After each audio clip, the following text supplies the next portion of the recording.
کچھ لوگ ہوں گے جن کے چہرے پر جہنم کی آگ برسائی جائے گی، ان کے چہرے پر آگ برسے گی۔ تھوڑا تصور کرنا میرے بھائیوں، میری بہنیں بھی اگر موجود ہیں، ان بہنوں کی بھی توجہ چاہتا ہوں، مرد اور عورتوں کی تخصیص نہیں۔ کچھ لوگ فرمایا کچھ لوگ ایسے ہوں گے جن کے چہرے پر جہنم کی آگ برسائی جائے گی۔ آپ ذرا تصور کریں، جہنم کی آگ، وہ بھی جہنم کی آگ کیا، اللہ کے رسول علیہ الصلوۃ والتسلیم فرماتے ہیں دنیا کی آگ سے 70 درجہ زیادہ، دنیا کی آگ سے 70 درجہ زیادہ تیز ترار جہنم کی آگ ہے۔ اللہ اکبر۔ اور وہ انسانوں کے چہروں پہ برسائی جائے گی۔ ایک مرتبہ کبھی بائک پر آپ تیز بارش میں بائک چلا کر دیکھنا، ہیلمٹ اگر آپ کے چہرے پہ نہ ہو تو آپ تیز بارش میں بائک چلا کے دیکھنا، آپ کو حیرت ہوگی میرے بھائیوں، یہ میرا خود کا تجربہ ہے کہ اگر بارش تیز ہو رہی ہو اور ہم بائک چلا رہے ہوں اور بارش کے تیز قطرے ہمارے منہ پہ پڑتے ہیں تو ہم سے برداشت نہیں ہوتا۔ مسلمانوں ذرا سوچو، جب پانی کے ٹھنڈے ٹھنڈے قطرے ہمارے چہرے پر پڑتے ہیں تو ہم بائک روک دیتے ہیں۔ اللہ اکبر۔ ذرا سوچو تو صحیح، یہ کوئی کہانی نہیں، قصہ نہیں، یہ سچے نبی کا سچا فرمان۔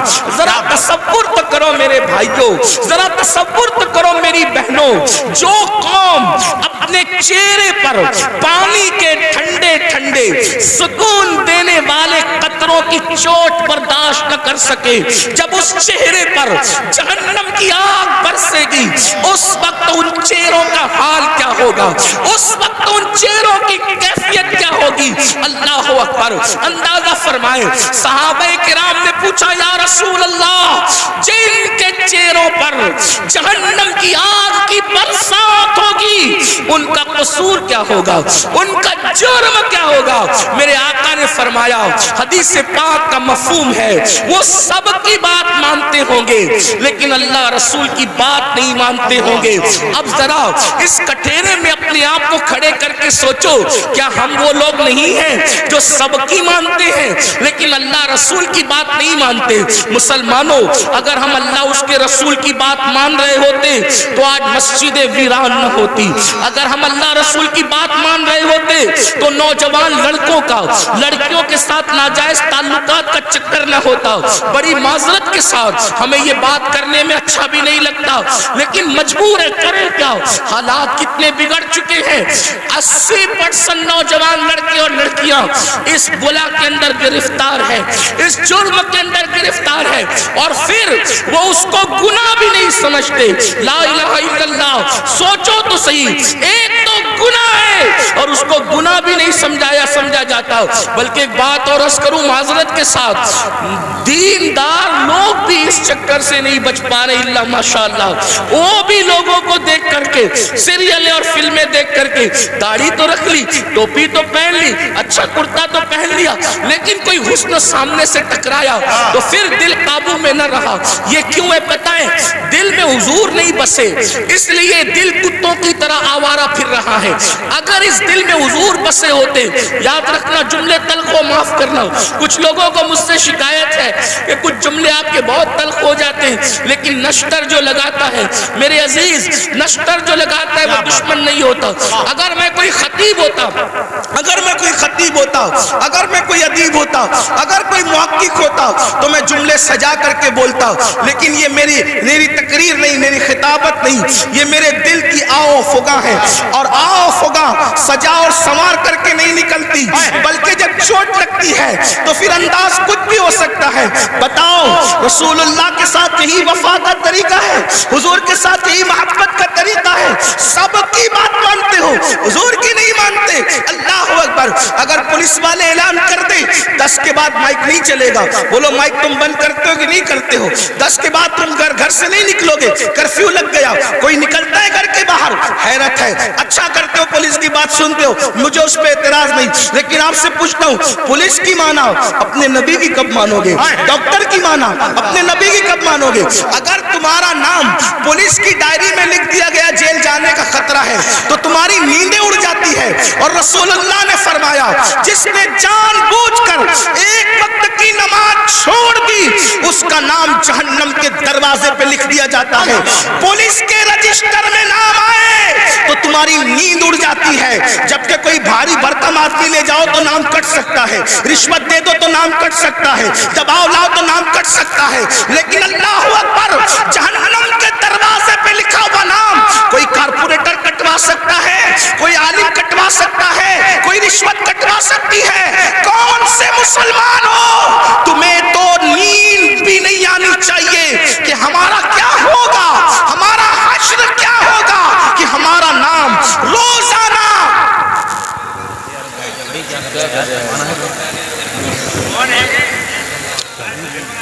کوئی بات نہیں حضرت خود نہیں پڑی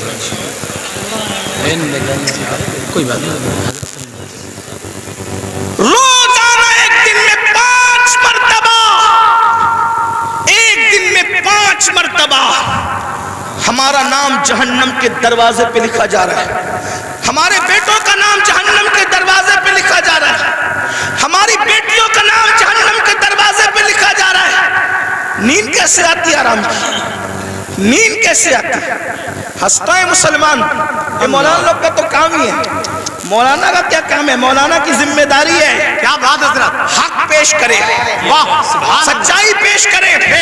اگر آج تم ہم لوگوں کی باتیں نہیں مانو گے, جب آنکھیں موت سے بند ہوگی تب تمہاری آنکھیں کھلے گی کہ تم کر کیا رہے تھے. اس وقت تو روگے, اس وقت روگے. حدیث پاک ہے مردے پہ زندہ جو روتے اس سے زیادہ مردہ روتا ہے. اس وقت مردہ روتا ہے, ہائے مجھے دنیا نے دھوکہ دیا, مجھے دنیا کے مال نے دھوکہ دیا, مجھے دنیا کے منال نے دھوکہ دیا. مگر اس وقت کا رونا کام نہیں آتا. فرشتے اس کو طنز کرتے ہیں ظالم. جب تجھے پکار پکار کر کہنے والے نصیحت کرتے تھے ہوش میں آ جا, سدھر جا, سنور جا, اس وقت تو نہیں سدھرتا تھا. ابھی تو گھمنڈ تھا مال پر, ابھی تو گھمنڈ تھا آل پر, ابھی تو گھمنڈ تھا لمبی کاروں پر. قرآن کہتا ہے لا تنس نصیبک من الدنیا. قرآن کہہ رہا ہے او مال و منال پر گھمنڈ اور غرور کر کے اللہ کو بھولنے والوں, دنیا سے اپنے نصیب کا مت بھولو. سوائے کفن کے اس دنیا سے تم کچھ ساتھ نہیں لے کر جاؤ گے. کیا بات ہے, بے شک. کفن بھی کفن, کفن بھی جسم پر اسی وقت رہے گا اللہ راضی ہے تو, ورنہ وہ کفن بھی جہنم کی چادروں میں سے ایک چادر بن جائے گا, آگ کی چادروں میں سے ایک چادر بن جائے گا. دنیا کو دیکھتے دیکھتے تم کیوں آوارگی کر رہے ہو؟ ان کے یہاں مرنے کے بعد اٹھنے کا کوئی تصور نہیں ہے. جو قوم آوارگی کرتی ہے وہ سوچتے ہیں مرنے کے بعد ہمیں آگ میں ڈال دیا گیا, قصہ ختم ہو گیا. ہمارے یہاں قصہ ختم نہیں ہوتا, پیدائش سے قصہ شروع نہیں ہوتا, موت کا قصہ ختم نہیں ہوتا. بلکہ ایک بات کہوں, ہمارے مذہب میں جو اللہ رسول کا وفادار بن جائے اس کے لیے دنیا جتنی خوبصورت ہے اس سے زیادہ خوبصورت اس کی قبر ہے, اور اس سے زیادہ خوبصورت میدان محشر ہے, اور اس سے زیادہ خوبصورت اس کی آخرت ہے. وجہ یہ ہے کہ دنیا میں اتنا لمبا سفر کرو تو صرف گنبد نظر آتا ہے, اور قبر میں جاؤ تو گنبد والے محمد رسول اللہ کا جلوہ نظر. نعرہ تکبیر, نعرہ رسالت, نعرہ حیدری, فیضان غوث اعظم, مسلک اعلی حضرت, زندہ باد زندہ باد. اس لیے میں اپنے جوانوں سے کہتا ہوں کہ حج کو جانے سے جتنی خوشی ہوتی ہے اس سے زیادہ خوشی مر جانے میں ہونا چاہیے. کہ حج کو جانے پہ کعبہ نظر آتا ہے, مر جانے پہ کعبے کا کعبہ نظر آتا ہے. ارے زندہ باد زندہ باد. میرے امام کہتے ہیں قبر میں لہرائیں گے تا حشر چشمے نور کے, جلوہ فرما ہوگی جب طلعت رسول اللہ. کیا مقام ہے قبر کا, لیکن کس کے لیے؟ وفاداروں کے لیے, زانیوں کے لیے نہیں, سود کے دھندے کرنے والوں کے لیے نہیں، عورتوں پر پاپ کی نظر ڈالنے والوں کے لیے نہیں، نرم نرم گدوں پہ لیٹ کر کے زنا کی فلمیں دیکھنے والوں کے لیے نہیں، اپنے مال کو حرام کاموں پہ خرچ کرنے والوں کے لیے نہیں، اپنے مال سے کسی پہ ظلم کرنے والوں کے لیے نہیں، اپنے مال سے فرعون اور فرعونیت جیسے دعوے کرنے والوں کے لیے نہیں، اپنے مال کے غرور میں مسجدوں کو ویران کرنے والوں کے لیے نہیں، علماء کا مذاق اڑانے والوں کے لیے نہیں، علماء کو حقیر جاننے والوں کے لیے نہیں، دین کا مذاق اڑانے والوں کے لیے نہیں۔ جو نبی کا وفادار ہے اس کی قبر جنت کے باغوں میں سے باغ ہے، حضور آئیں گے اور قبر جگمگائیں گے۔ سوچو تو صحیح، اللہ اکبر، حضور کہاں آئیں گے؟ نہیں آئیں گے، کوئی گارنٹی نہیں ہے، لیکن وفادار کی قبر جگمگانے کے لیے ضرور تشریف لائیں گے۔ کتنی خوبصورت ہے مومن کی موت۔ میرے امام کہتے ہیں جان تو جاتے ہی جائے گی قیامت، یہ ہے اب یہاں مرنے پہ ٹھہرا ہے نظارہ تیرا۔ تو عرض یہ کر رہا تھا ان کے چہروں پر آگ کی برسات ہوگی جو سب کی سنتے تھے، اللہ رسول کی نہیں سنتے تھے۔ بتاؤ مسجدیں آباد کرنے کا حکم کس کا ہے؟ اللہ اس کے رسول کا حکم ہے۔ سود سے حرام سے بچنے کا حکم کس کا ہے؟ اللہ رسول کا ہے۔ آج سود کتنی تیزی سے بڑھ رہا ہے، بیاج کتنی تیزی سے مسلمانوں میں بڑھ رہا ہے۔ بڑی معذرت کے ساتھ اتنا لے لو اتنا بھرتے رہو، اتنا لے لو اتنا ہفتے دیتے رہو۔ مسلمانوں یاد رکھنا مال ہی سب کچھ ہے، دولت ہی سب کچھ ہے۔ سوچو تو صحیح، حلال کمانے والے دنیا سے گئے، ساتھ میں کیا لے کر گئے؟